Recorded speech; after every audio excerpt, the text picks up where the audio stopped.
paz do Divino Mestre Jesus possa estar com todos nós, hoje, agora e todo sempre. Hoje, a mesa está composta por mim, Nietzsche, pelo nosso irmão Robson, que fará a prece inicial, e pelo nosso irmão Estevão Coimbra, que veio do lar de Silas, que vai falar sobre o homem de bem. E para iniciarmos nosso trabalho, vamos desligar os nossos celulares ou colocá-los no silencioso, para que as vibrações, a energia que está emanada aqui neste momento possa continuar e que o momento de nossos sofrimentos, nossas dores, possa ser receptivo na prece que o irmão vai fazer por todos nós.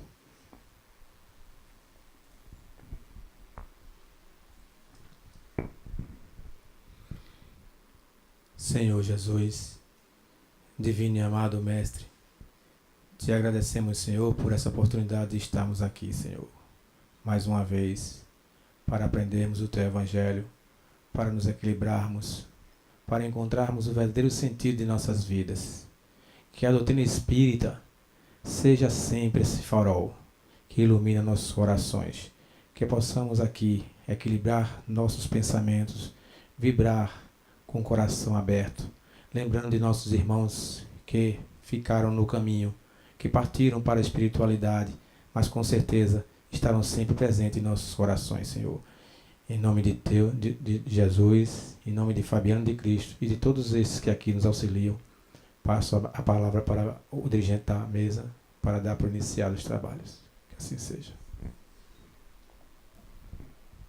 E assim sendo, em nome do nosso amado Mestre Jesus e do mentor da casa, Fabiano de Cristo, vamos iniciar o nosso trabalho. Com a palavra, o nosso irmão Estevão Coimbra, com o tema O Homem de Bem. Caríssimos amigos e irmãos,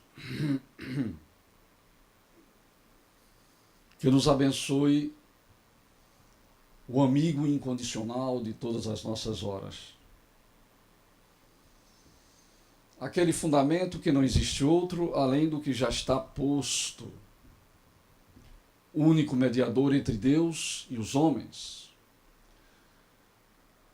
Como tão bem nos ensinava em suas sublimes epístolas o apóstolo dos gentios, Senhor Paulo de Tarso, a saber, nosso Senhor Jesus Cristo.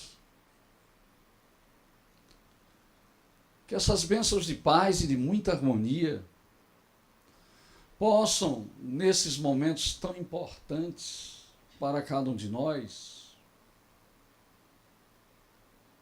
penetrar em nossas consciências e, em forma de luz, clareá-las, a fim de que possamos, o quanto antes, descobrirmos as excelsas e sofismáveis e eternas leis divinas que lá estão escritas, que lá estão localizadas. E descobrindo-as, possamos pô-las em prática no dia a dia de nossa existência. E pondo-as em prática, possamos com determinação e coragem, e acima de tudo, paciência e resignação, superarmos as adversidades que ora todos nós atravessamos. Pelo simples fato de sabermos que estamos todos convivendo e mergulhados num plano de expiações e de provas, onde aqui nós estamos expiando um passado delituoso, criminoso, onde vilipendiamos, traímos, prejudicamos, destruímos, separamos, enganamos. E que agora precisamos, o quanto antes, nos reharmonizarmos com as leis divinas, pagando esses débitos, ceitil, o ceitil tal qual ele nos ensinara. Porque certamente só estaremos em definitivo livres deste cárcere um dia, depois que pagarmos o último ceitil. Enquanto sobreexistir uma dívida vinculada a esse passado criminoso, retornaremos quantas vezes forem necessárias para o ressarcimento da mesma. E é interessante lembrar que também estamos num plano de provações. Provas estas, e assim nos orientam os espíritos de luz, no livro dos espíritos, que na maioria das vezes nós as escolhemos no plano espiritual, antes de retornarmos ao plano físico em uma nova indumentária tal qual estamos agora. São dificuldades que nós escolhemos para nós mesmos, para facilitar o bom andamento do nosso caminhar naquela estrada sublime que o Mestre nos convidou a caminhar com Ele. E caminhando com Ele, conquistarmos o quanto antes o porto seguro, onde lá haveremos de usufruir definitivamente da paz e da felicidade. Que continue Ele nos abençoando hoje e sempre.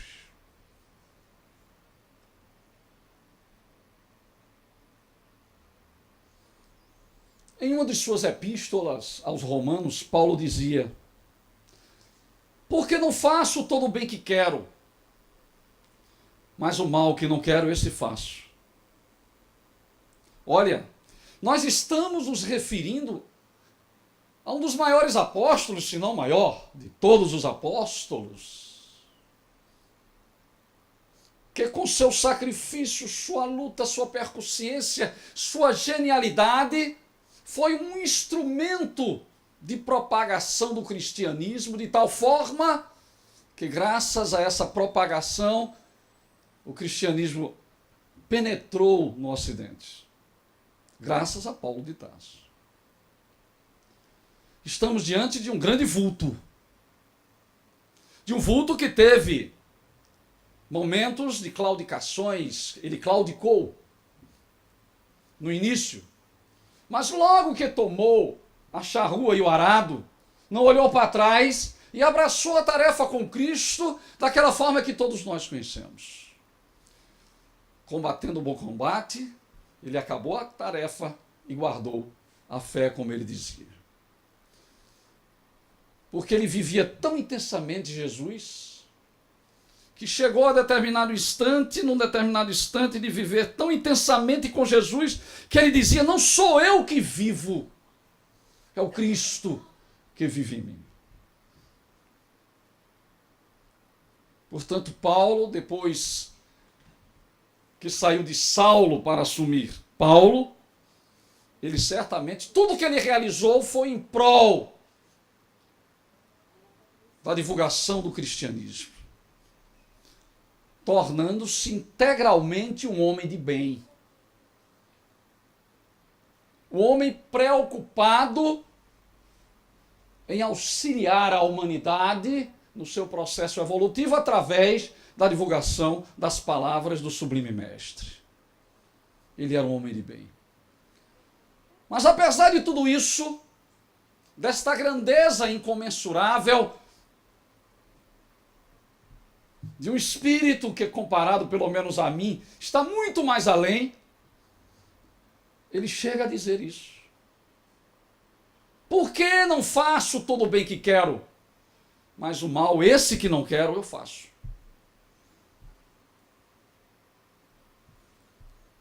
Porque o bem, a prática do bem, muitas vezes ela é obstaculada justamente pelas próprias imperfeições que carregamos, que nos impedem, muitas vezes, de sermos coerentes com os ensinamentos do Cristo. Porque, sendo coerentes com Cristo, nós certamente estaremos praticando o bem.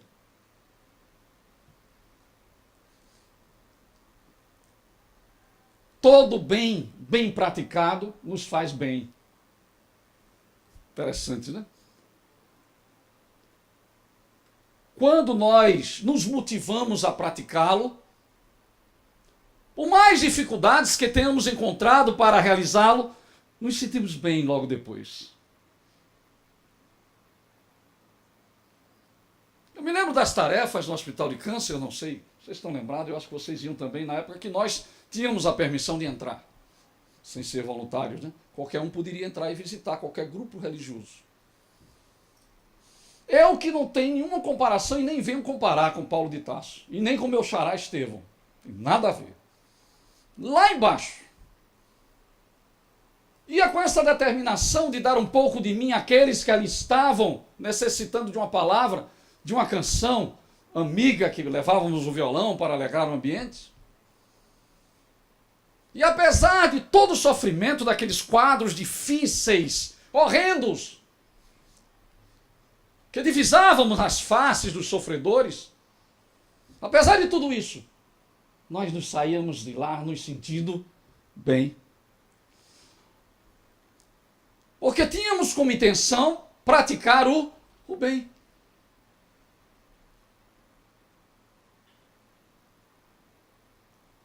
O senhor Allan Kardec, no Livro dos Espíritos, praticamente iniciando a terceira parte das leis morais, ele faz a seguinte pergunta a respeito justamente da moral. O que vem a ser a moral? E o Espírito de Verdade responde para ele: a moral é a regra de bem proceder. Todas as pessoas, ou qualquer um de nós que hajamos procedendo bem, estamos dentro da moral. Todo homem que age bem é um homem moralizado, bem intencionado com as leis divinas.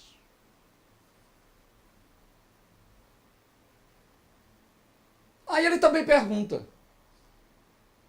o que é o bem e o que é o mal? O bem é tudo aquilo que está de conformidade com as leis divinas. E o mal é justamente aquilo que vai de encontro a elas. Não é tão fácil, né? Mas ao mesmo tempo tão difícil, como Paulo de Tarso dizia, né? Por que torna-se difícil? Porque carregamos em nós ainda muitas imperfeições, idiosincrasias que nos impedem, muitas vezes, de agirmos como homens de bem.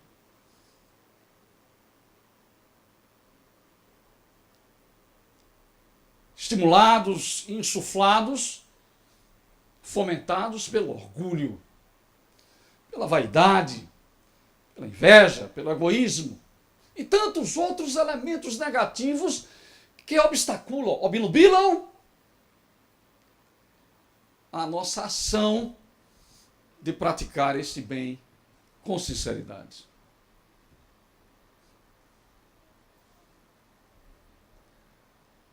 Então, bem é tudo aquilo que está de conformidade com as leis divinas, o mal é aquilo que vai de encontro a elas. Então, nós não temos mais desculpas, porque nós já sabemos o que é o bem e o que é o mal. Não, eu acho que isso para mim é um bem. Mas vamos analisar o que é que você está achando que é um bem para você. Analise e veja se ela está de conformidade com o que nos ensinaram até hoje os grandes emissários da luz da verdade, as revelações, e agora com a doutrina espírita. Então analise e veja se realmente está coerente. Se estiver coerente, então isso é um bem. Mas se não estiver coerente, não é o bem. Eu fumo porque isso para mim me dá um bem-estar. Ele acha que aquilo é um bem para ele. Mas será que ele está certo no que está falando? Porque esse bem-estar um dia pode se transformar em algo que vai levá-lo a profundos sofrimentos, em decorrência da nicotina. Então ele está se enganando. Então o bem é o bem, onde quer que estejamos, e o mal é o mal.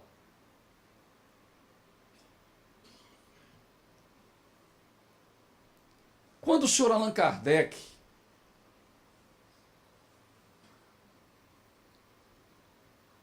abriu este item a respeito do homem de bem, fora justamente para nos alertar e nos motivar à prática desse bem. E o que fazer para nos enquadrarmos no conceito de homem de bem? Se não me engano, isso está no capítulo Sede Perfeitos. Quem quiser ser perfeito, obviamente, tem que procurar aquilo que é coerente com Deus. Se é coerente com Deus, então está de mãos dadas com o bem. Então, o que nós vamos estudar à noite de hoje aqui é justamente a respeito de como ser um homem de bem.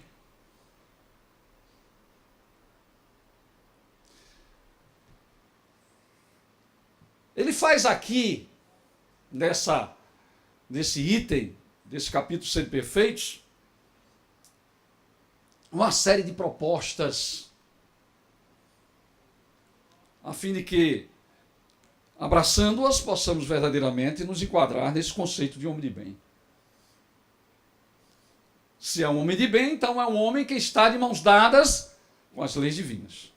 É um homem bem intencionado, é um homem que quer praticar as leis de Deus. E como fazer para que essa lei seja sempre praticada em todos os momentos, procurando superar os obstáculos que muitas vezes nos impedem de pô-la em prática. O que fazer? Já que dentro de nós, infelizmente, ainda existem muitas arestas que nos impedem de seguirmos adiante para a prática desse bem. Muitas vezes somos convidados a praticar alguma coisa no campo da benevolência, da caridade, e muitas vezes nos desviamos. Pai, vamos comigo ali, aquele pessoal está precisando e tal, ele precisa de mais uma ajuda e alguém a mais, é mais uma mão de obra que haverá de nos auxiliar. Ah, vou nada, rapaz, eu vou ficar em casa, eu prefiro estar lá assistindo a final daquele jogo que vai acontecer hoje.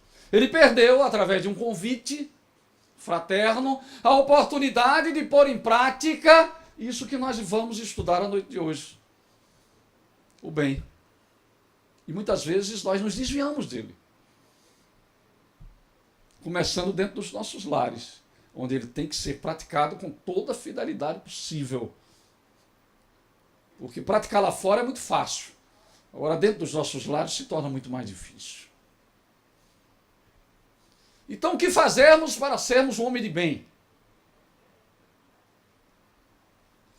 Ele inicia no primeiro parágrafo deste item, dizendo o seguinte: o homem de bem, ou verdadeiro homem de bem, é o que cumpre a lei de justiça, de amor, de caridade na sua maior pureza.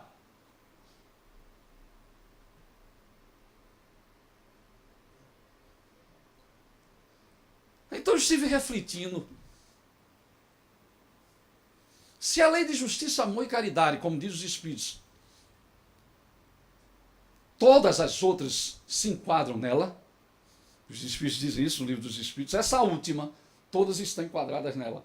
Dentro daquelas outras que eles citam, as 9 outras são 10, então todas as outras de adoração, de conservação, de destruição, de igualdade, liberdade, etc. e tal.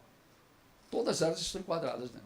Então, todas as virtudes que o senhor Kardec, logo após esse parágrafo, vai nos citar para a prática do bem, certamente está enquadrada na lei de justiça, de amor e de caridade. Onde estão inseridas todas as virtudes. Porque não se pode ser caridoso sem ser justo, não pode ser justo sem ser caridoso e nem ser amável. Por isso que essas 3 virtudes estão entrelaçadas uma com as outras, com a outra. Justiça, amor e caridade. Então, a partir do momento em que eu pratico essa lei de justiça, amor e caridade na sua verdadeira pureza, eu estarei certamente sendo um verdadeiro homem de bem.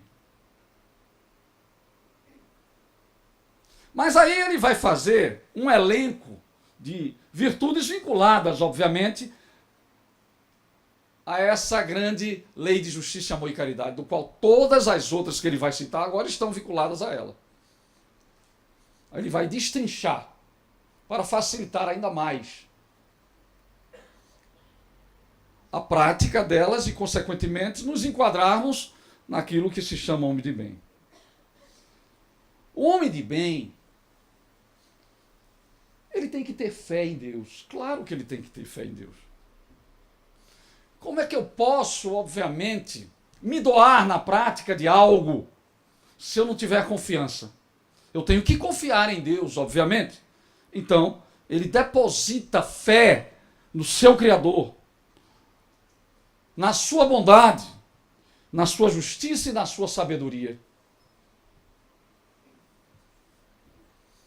Então, o primeiro grande fator do qual nós temos que exercitar para começarmos a sermos taxados e adjetivados de homem de bem é justamente a lei de adoração. Ter fé em Deus, confiar em Deus, amar a Deus, porque sabemos que Deus é bondoso, sabemos que Ele é infinitamente justo e bom, e confiarmos integralmente na sua sabedoria. É como se ele estivesse citando aqui a lei de adoração. Ter fé em Deus. Como é que eu posso praticar alguma coisa em benefício do meu próximo, se na realidade eu não confio no meu Criador? Eu só posso fazer isso se realmente eu confiar em Deus. Então, essa é a primeira grande virtude que ele nos alerta após a lei de justiça, amor e de caridade. Além de ter fé em Deus, ele também tem que confiar no futuro. Ele tem que ter fé também no futuro. Razão, diz o Sr. Kardec, porque coloca os seus bens espirituais acima dos bens temporais. Então, o homem de bem é um homem também que coloca os bens materiais, os bens espirituais, acima dos bens materiais. Ou seja, é uma criatura que procura, a cada instante, a cada momento, na sua existência, exercitar o desprendimento das coisas materiais. Valorizando, obviamente, as coisas espirituais, das quais ele levará consigo quando deixar este corpo físico, do qual todos nós haveremos de deixar um dia através do fenômeno da morte física. Então, primeiro, adoração, confiar em Deus. Depois, confiar no futuro, dando mais valor às coisas espirituais do que às coisas materiais. Será que é isso que nós estamos fazendo para nos adequarmos a esse conceito de homem de bem? Estamos valorizando mais as coisas espirituais do que as coisas materiais do que as coisas espirituais? Então temos que começar a fazer esse exercício. Porque senão haveremos de sofrer muito, mesmo sendo espírita. Não vai pensar que o espírita não sofre, não. Vai depender do seu comportamento, como ele está se conduzindo. Porque não basta apenas conhecer, é preciso, acima de tudo, ser. É preciso pôr em prática tudo isso que nós estamos aprendendo. Então, um dos elementos é esse. É a exercitação do desprendimento das coisas terrenas. Eu me lembro do livro Voltei, que convido todos vocês a lerem, que é pelo espírito de Friedrich Figmann, foi um dirigente da Federação Espírita Brasileira, representante das Casas Edsons, lá no Rio de Janeiro, e ele desencarnou, era espírita, diretor da federação, era espírita. Aparentemente espírita praticante, era diretor da federação. Portanto, era um homem que vivia lutando para ser um homem de bem. Porque junto a ele estava tudo aquilo que Jesus nos deixou através da doutrina espírita. Só que no desencarne dele ele sofre muito, para se desprender do corpo físico espírita. Por quê? Porque além dos seus interesses das coisas espirituais, ele tem os interesses das coisas materiais. E provavelmente que os interesses das coisas materiais tinham alguns graus maiores do que as coisas espirituais, por tudo que ele tinha, porque ele era muito rico. E isso atrapalhou muito. E perturbou muito o seu desprendimento na hora do desencarne. E ele nos alerta justamente a isso, que nós temos que começar a diluir esses elementos que nos vinculam às coisas materiais, que ele denomina de fluidos gravitantes. Registre isso aí, fluidos gravitantes. A partir do momento em que eu tenho a minha casa, e que eu tenho por ela um amor incomensurável, e que ninguém pode tocar em nada porque está tudo no seu lugar, que eu tenho o meu carro em que ninguém pode nem se encostar, que eu tenho as minhas coisas materiais que eu valorizo demais, eu crio com essas coisas fluidos que vinculam-me a elas. Vocês sabiam disso? E quando do desprendimento na hora do desencarne, torna-se difícil o desprendimento por conta disso. Por causa desses vínculos que são chamados de fluidos gravitantes. Por isso que deve ser que muitas pessoas passam até 2 ou 3 anos numa UTI, para ver se consegue amenizar e diluir esses elementos, mediante a grande vinculação que ela tinha às coisas materiais, que causa grandes sofrimentos e perturbação do espírito. Porque o momento do passamento da morte não dói. Não é doloroso. Doloroso é antes, dependendo da doença que ele está sofrendo, e logo depois, que vai depender de circunstâncias vinculadas aos fatores morais de cada um. Dependendo, essa perturbação segue dias, meses e até anos e séculos. Então vejam como a coisa é delicada. Temos que começar a nos exercitar para começarmos a nos desprender das coisas. Aquilo que você tem de mais e que você não usa mais, doe a uma instituição que precisa. Comece a se desvincular dessas coisas. Para quando chegar o momento fatídico do qual todos nós haveremos de passar, que é o momento do desencarne, possamos estar mais aliviados.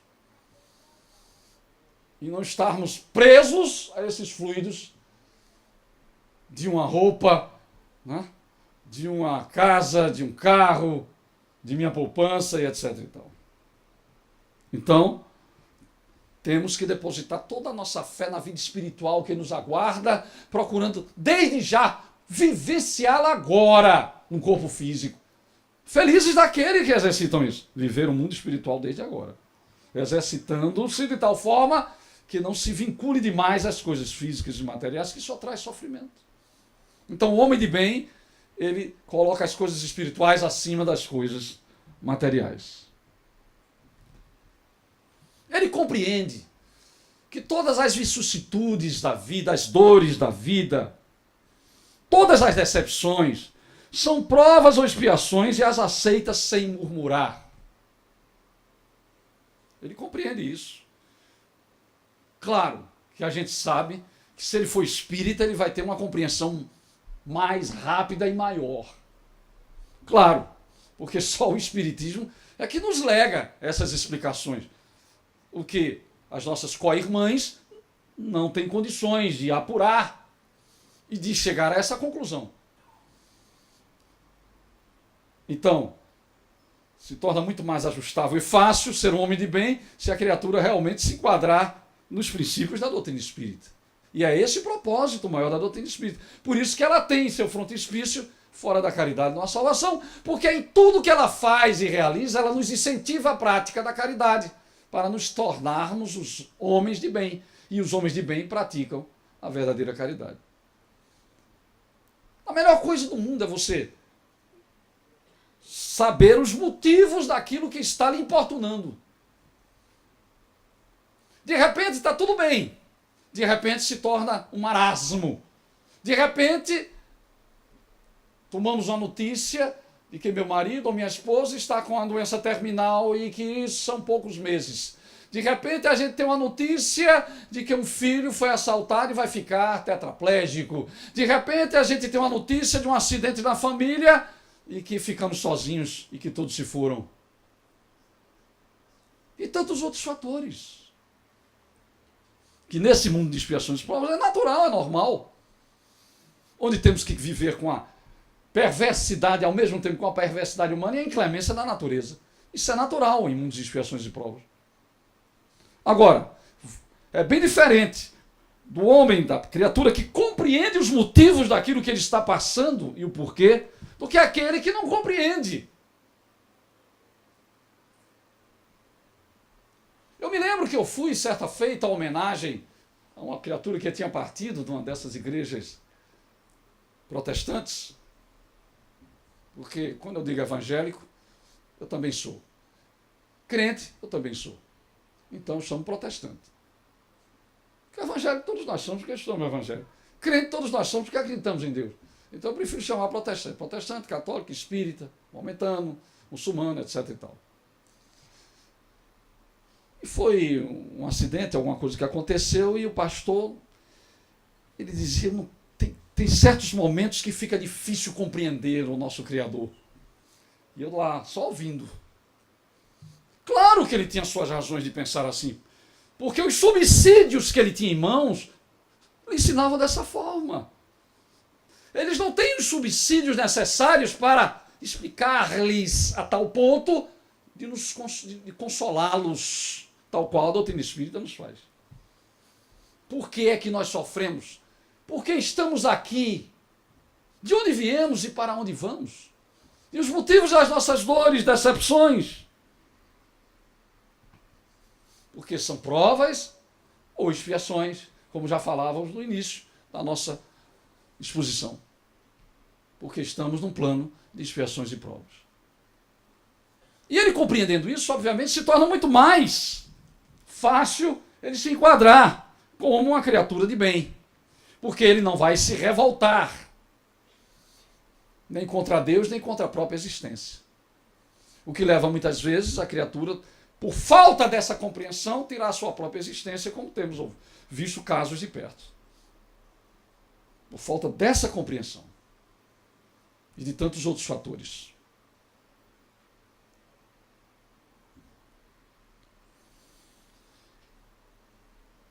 Possuído do sentimento da caridade e de amor ao próximo, faz o bem pelo bem, sem esperar pago alguma. Ou seja, ele faz sem interesse de querer receber. Ah, Estevam, mas quem faz o bem mesmo, sem precisar estar se preocupando com isso. Não. Tem muita gente fazendo bem aí com outros interesses. De retornos. Não é? Isso acontece muito com determinadas profissões que nós já conhecemos muito bem, que não vamos citar aqui para não perturbar o ambiente, mas que faz para ter o respaldo da população a fim de que ele chegue no topo. Não precisa mais dizer nada. Aí faz. E chega naquela fase, aí é que faz mesmo. Quantos sacos de cimento? 10, não, vou lhe dar 20. Isso, aquilo. Não, faz o bem, que é uma maravilha. Agora, depois que está lá, vai lá procurar ele, para ver se ele dá com a facilidade que ele deu naquele momento. Não estou dizendo que são todos, obviamente, mas são interesses. Falsos interesses, interesses apenas objetivando a si mesmo. Se chama egoísmo. Mas o verdadeiro bem não. O verdadeiro bem, ele não pensa em receber de ninguém. Ele dá por dar. Dá porque ele se sente bem em dar. Encontra satisfação nos benefícios que espalha. Todo benefício que ele espalha, ele se sente satisfeito, como a gente se sentia satisfeito quando saia do hospital. A gente saia sorrindo, conversando com o outro. O pessoal diz, mas esse pessoal está doido. Sai dali daquele PVC, era PVC antigamente, daquele ambiente ali que tinha lá atrás, eu não sei se vocês se lembram quando iam lá. e sai com um sorriso nos lábios, depois de ver tanto sofrimento, mas era a satisfação de ter servido. Uma satisfação que não existe em comparação a nada aqui na terra.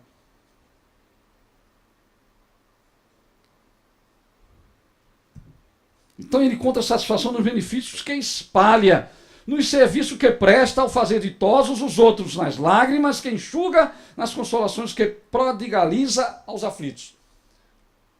Nessas visitas que fazíamos ao Hospital de Câncer, muitos anos atrás, eu comecei a falar, a gente sempre falava, mas falava com um sentido ecumênico, claro.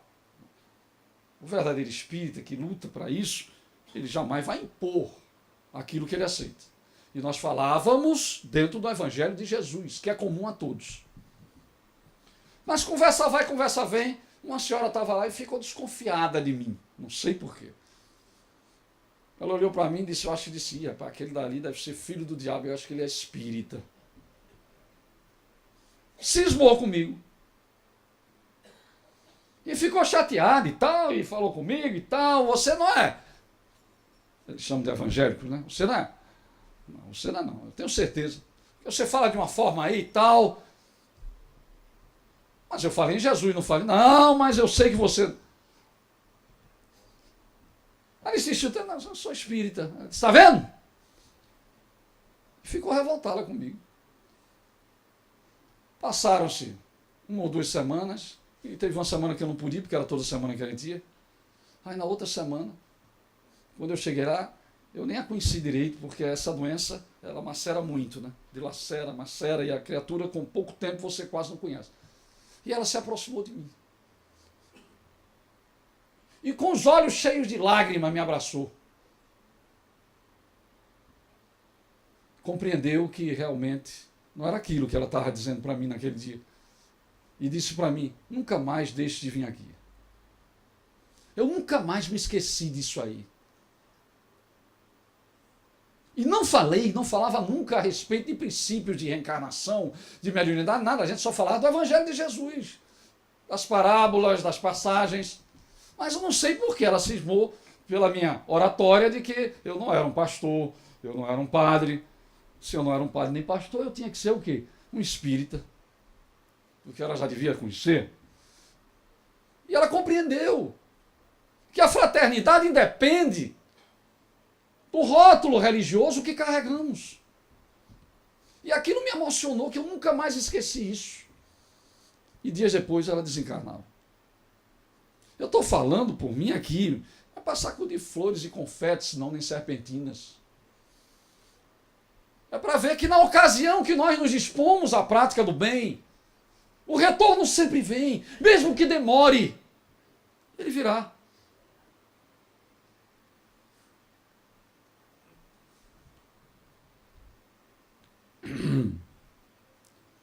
Seu primeiro impulso do homem de bem é para pensar nos outros antes de pensar em si.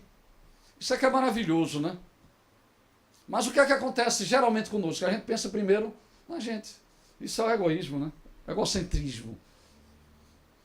Isso é algo que realmente vai exigir muita luta ainda, muitas encarnações para vencermos, né? Esses 2 monstros terríveis, que são 2 elementos que obstaculam o progresso, que se chamam orgulho e egoísmo. São 2 elementos perniciosos, terríveis, que nos corroem interiormente, que nos leva a ter ódio e tantos outros sentimentos baixos é o orgulho. O que nos leva a querer sermos maiores do que os outros, e sermos ambiciosos, é o egoísmo. Esses 2 elementos, todos os elementos negativos são enraizados neles, estão vinculados a essas 2 cabeças desses 2 monstros terríveis que se chamam orgulho e egoísmo. Então a primeira coisa que temos que fazer para exercitar a benevolência, o bem em nós, é justamente pensar primeiro nos outros do que em nós mesmos. É assim que a gente faz? Isso dentro dos nossos lares a gente não faz? A gente tem que começar a exercitar isso, gente. Porque é isso que vai começar a nos enquadrar nesse perfil maravilhoso do homem do bem. O homem de bem é bom, humano e benevolente para com todos. Claro, se ele é um homem de bem, ele tem que ser bom, ele tem que ser benevolente e tem que ser humano com as criaturas. Senão ele não pode ser um homem de bem. Eu me lembro aquela obra, Memórias de um Padre Germano, eu não sei se vocês já leram. Memórias de um Padre Germano. Ele, um padre que tinha uma aldeia e que ali praticava caridade e auxiliava muito, principalmente criaturas que eram consideradas criaturas incorrigíveis. Ele, certa feita, recebeu um senhor lá que tinha praticado toda sorte de crime.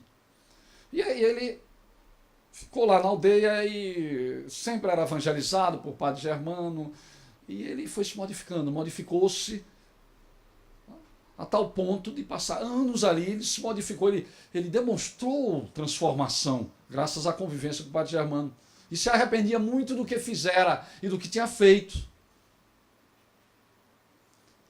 E quando ele estava desencarnando nos braços do Padre Germano, ele olha para o Padre Germano, leu essa obra, viu? E diz: Padre, como é bom ser bom. Ele já estava sentindo as benesses, apesar de ter praticado o que ele não deveria ter praticado, mas ele já começava a sentir os resultados de tudo aquilo que ele lutara para se transformar em um homem melhor. Como, não esqueça essa frase, como é bom ser bom. E não é isso mesmo, né? Não é bom ser bom, né? O homem de bem, gente, ele respeita nos outros todas as convicções sinceras e não lança anátema aos que, como ele, não pensam. É isso que eu digo, não adianta. Grupos, hoje eu estou lembrando muito do hospital, grupos que iam lá, religiosos, não vamos citar aqui, né? E que muitas vezes queriam convencer as criaturas a aceitarem o que eles aceitavam. Não, você tem que aceitar o Cristo, porque você está numa situação que daqui a pouco está partindo e é preciso abraçar o Cristo para que ele lhe receba onde ele está. Mas essa insistência era tão grande que certa feita uma criatura teve um infarto fulminante e desencarnou. Isso provocou uma celeuma a tal ponto de passarmos dificuldades para entrarmos no hospital. Temos que botar carteira de identidade e tudo e tal, sermos registrados por conta desse fato que aconteceu de uma criatura querer converter a outra, que a outra não era daquela religião dela, ela queria convertê-la, porque ela achava que com aquilo que ela aceitava, ela seria salva. E a criatura ficou tão consternada, contrariada, que terminou tendo um infarto e desencarnou. Quer dizer, não é isso que a doutrina espírita faz, que um homem de bem faz. O homem de bem procura, obviamente, convencer as criaturas através das suas próprias atitudes. A gente vê Chico Xavier, que comemoramos mês passado 108 anos do seu nascimento. Se ele estivesse conosco, teria 108 anos. Porque Chico Xavier era respeitado por todos os líderes religiosos lá de Minas Gerais e do Brasil. E do mundo todo. Porque ele era um homem de bem. Porque esses grandes líderes, como esses últimos papas principalmente, são tão respeitados, porque eles são pessoas boas, homens de bem, que têm certos posicionamentos que surpreendem os próprios adeptos. Só falta falar em reencarnação. Não falam porque não podem, se bem que já acreditaram. Mas vão acreditar de novo porque está na natureza e ninguém foge daquilo que está na natureza. Então ninguém pode convencer, não adianta. É querer sacudir muitas vezes pérolas, como dizia Jesus, aos porcos. Não adianta. Para sermos verdadeiramente homens de bem, temos que respeitar aquilo que os outros pensam. Mas não é só na parte religiosa. Em outros sentidos políticos, no sentido político, no sentido futebolístico, né? sujeito alvirrubro querer convencer que um rubro-negro seja alvirrubro. Ele não vai conseguir nunca. Ele vai criar briga. A política é a mesma coisa, por isso que diz, 3 coisas não se discutem: política, futebol e religião. Porque tudo isso envolve sentimentos e muitas vezes até paixões. Então a gente tem que respeitar o posicionamento de cada um. Como aconteceu agora, quantas famílias aí desagregadas por conta dessa politicária que houve nessa eleição que passou, de um achar que é isso e outro achar que é assado. Aí criou-se aquele celeuma, aquela briga, e um sem falar com o outro, como eu conheci de perto. Tá certo isso? Cada um que respeite o posicionamento do outro.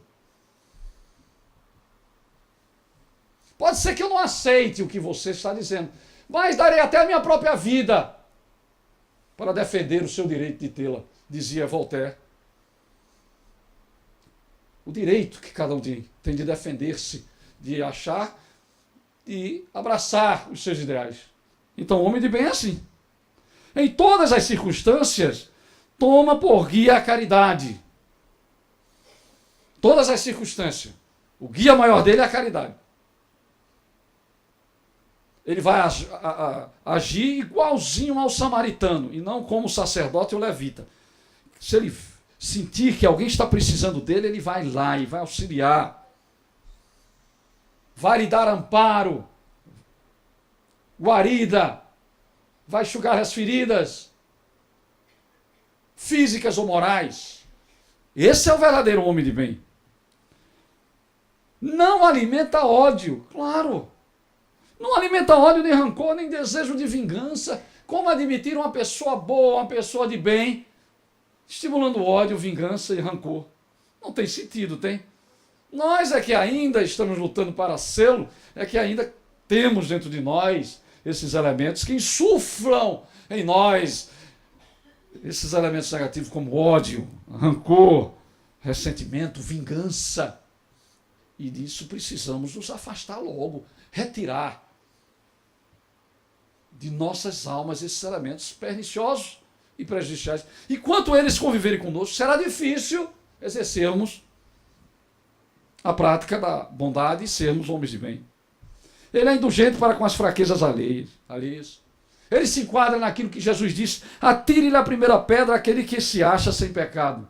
Ele não vive falando mal das pessoas. Eu convivi com pessoas assim. Você ia falar, ia comentar algo de uma pessoa e dizer: peraí. Eu me lembro na própria mesa, os 7 filhos, meu pai e minha mãe, quando a gente ia comentar algo negativo de alguém, ele dizia: peraí, você vai falar, por que você vai falar agora dessa pessoa nesse tom negativo? Absolutamente. Não temos esse direito de estar falando dos outros. Mesmo que ela tenha cometido o que for acometido, mas não temos o direito. Não temos o direito de julgar quem quer que seja. Atire a primeira pedra, dizia Jesus, aquele que não tiver pecado. E quem não tem pecado aqui, levante-se. Ninguém levantou, sabe porque todo mundo tem pecado. Todos nós temos, todos nós carregamos isso dentro de nós. Então não temos que ser indulgentes para com os defeitos alheios. Porque sabemos que nós também gostaríamos que as pessoas fossem indulgentes para conosco, porque da mesma forma que ela erra, que ela carrega consigo os seus defeitos, eu também tenho os meus. Estuda suas próprias imperfeições e trabalha incessantemente em combatê-las. Então, vamos fazer esse estudo diário, viu, gente? A gente tem que fazer isso, parar um pouquinho e começar a pensar. O que é que eu posso fazer para me melhorar? O que é que eu posso fazer para vencer certas imperfeições que prejudicam tanto o meu convívio na sociedade, dentro da própria família? Muitas vezes eu não controlo a minha irritação, tenho que controlar a minha irritação. Eu tenho que ser menos nervoso, menos impaciente, porque isso muitas vezes ocasiona problemas sérios no tratamento das pessoas que convivem conosco. São faíscas que chispam, ferem as criaturas que estão ao nosso redor. Então a gente tem que começar a estudar essas imperfeições e trabalhar incessantemente como combatê-las. Isso é onde bem. Não se envaidece da sua riqueza. Se ele for rico, ele não se envaidece da sua riqueza. nem de suas vantagens pessoais, por saber que tudo que lhe foi dado pode lhe ser retirado. Usa, mas não abusa dos bens que lhe são concedidos. Se a ordem social colocou sobre o seu mando outros homens, vejam a sutileza agora, viu? Isso envolve muito o campo profissional. Se a ordem social colocou sob seu comando outros homens, trata-os com bondade e benevolência, porque são seus iguais perante Deus.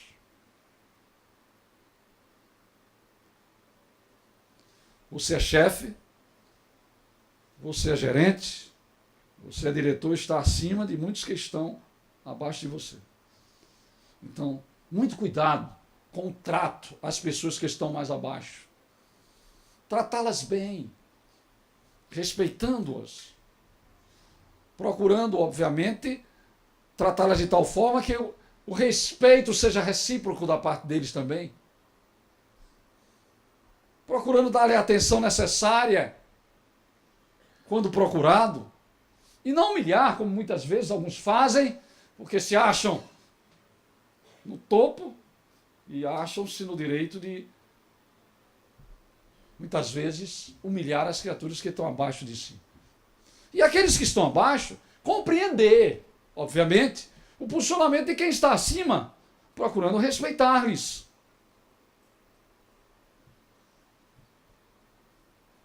Porque é esse convívio que muitas vezes temos em ambientes de trabalho. Isso acontece não só no ambiente do trabalho de uma indústria ou no comércio, como dentro de casa também. Quantos de nós não tem as secretárias? Quantos de nós já tivemos? Hoje é mais difícil ter porque está caro. Mas na minha época, quando eu era criança, lá em casa tinha duas, eu acho. Eu me lembro que minha irmã uma vez foi pedir uma coisa a uma lá e meu pai só olhou para ela assim e disse: o quê? Que história é essa? Você agora vai pedir desculpa a ela pela maneira que você falou. Só porque era filha do patrão tem que falar mal com a... Não. Tem que tratar bem. E é assim que a gente aprendeu. E nesse convívio vivia-se harmonicamente dentro daquele ambiente. Porque nascemos no lar espírita e aprendemos dentro dos ditames da doutrina espírita. Finalmente, o homem de bem respeita todos os direitos que aos seus semelhantes dão as leis da natureza, como quer que sejam respeitados os seus. A partir do momento que eu respeito o direito do meu próximo, eu estou enquadrado na lei de justiça. Eu estou sendo justo. O que é a justiça? Pergunta Kardec ao Espírito de Verdade. Justiça consiste em cada um respeitar o direito do outro. Simples isso, né? A partir do momento que eu respeito o direito do meu próximo, eu estou sendo justo. Mas é isso que acontece diariamente no seio da nossa sociedade? Infelizmente não. Porque está integralmente vinculado ao que Jesus nos falou e que nos deixou em forma do mandamento maior. Todas as leis e os profetas estão inseridas nesses mandamentos. Amarás o teu Deus de toda a tua alma, entendimento e coração, e outro semelhante a este, ao próximo como a si mesmo. A partir do momento em que eu me disponho a realizar isso, aí eu vou me enquadrar nessa justiça, eu vou respeitar o direito alheio, eu vou amar o meu próximo como ele deve ser amado, e como eu gostaria de ser amado.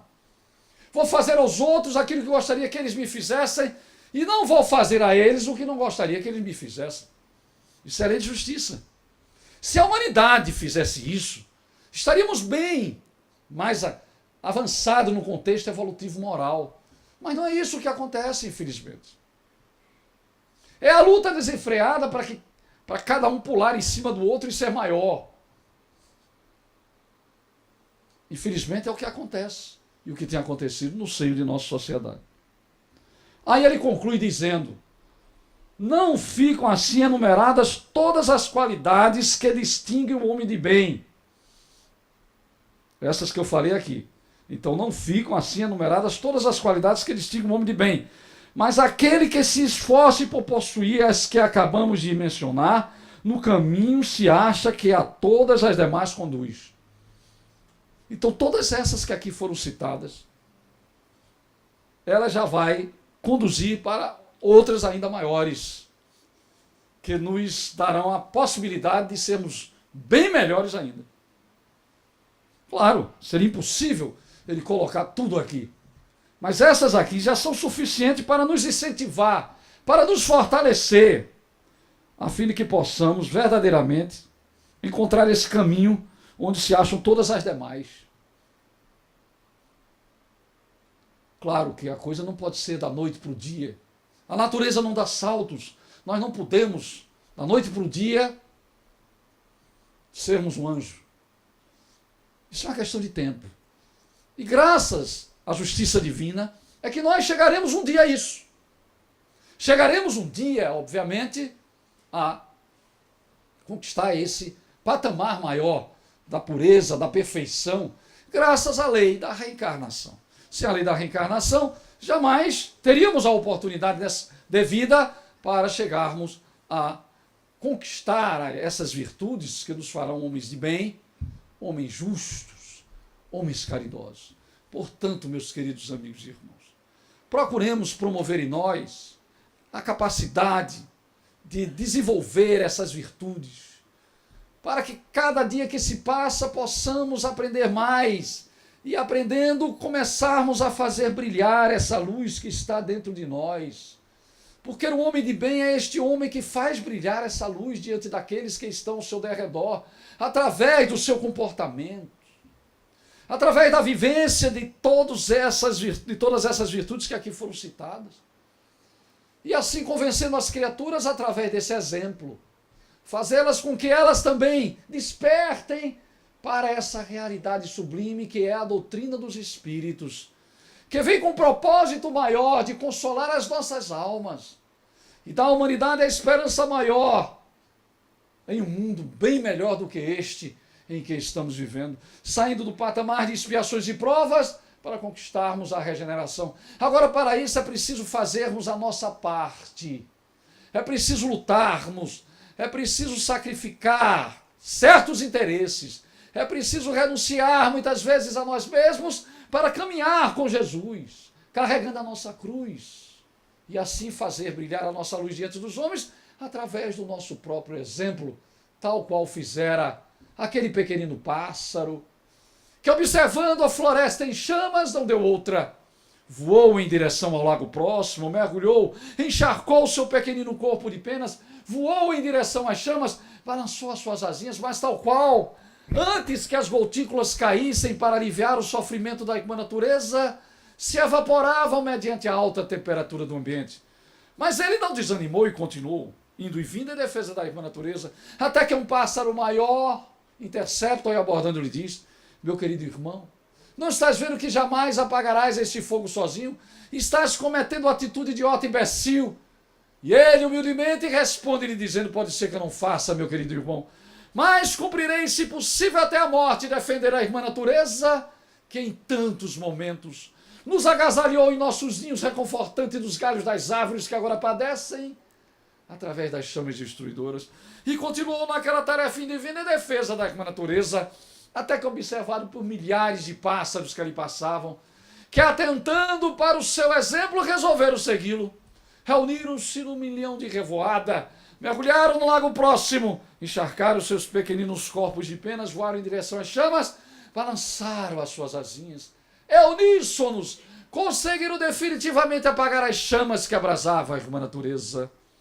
Portanto, no dizer do Espírito de verdade, a saber, nosso Senhor Jesus Cristo, espíritas, amai-vos, eis o primeiro ensinamento, instruí-vos, eis o segundo.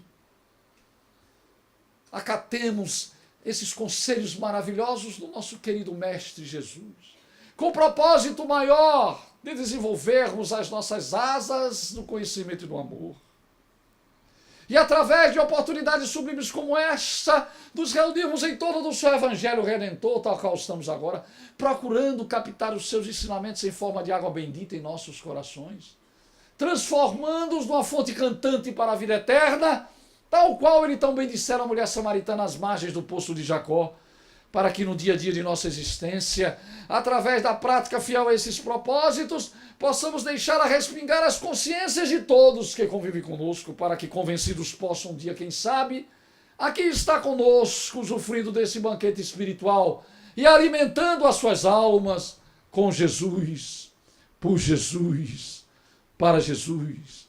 Que Ele nos ilumine hoje e sempre, meus queridos amigos e irmãos. Paz e harmonia é o que desejamos a todos. Só temos que agradecer ao nosso irmão, né, que trouxe essa linda mensagem. Leve o nosso abraço fraterno à casa lá de Silas, com esta harmonização, lembrando que não esqueçam de levar suas águas fluídicas. Hoje o passe será coletivo. Então vamos nessa vibração de amor elevar o nosso pensamento ao nosso amado Mestre Jesus. Pai nosso que estás no céu, santificado seja o vosso nome, Pai. Venha a nós o vosso reino. Seja feita a vossa vontade, assim na terra como nos céus. O pão nosso de cada dia nos dai hoje. Perdoai as nossas ofensas, assim como nós podemos perdoar aqueles que nos fazem tanto mal. Não nos deixe cairmos em tentações, mas livra-nos, Pai. Livra-nos de todos os males, pois teu reino é a glória para todo eterno. E assim sendo, em nome do mentor desta casa, Fabiano de Cristo, em nome de nosso amado Mestre Jesus, possamos ir para os nossos lares com esperança, fé e caridade. Muita paz para todos.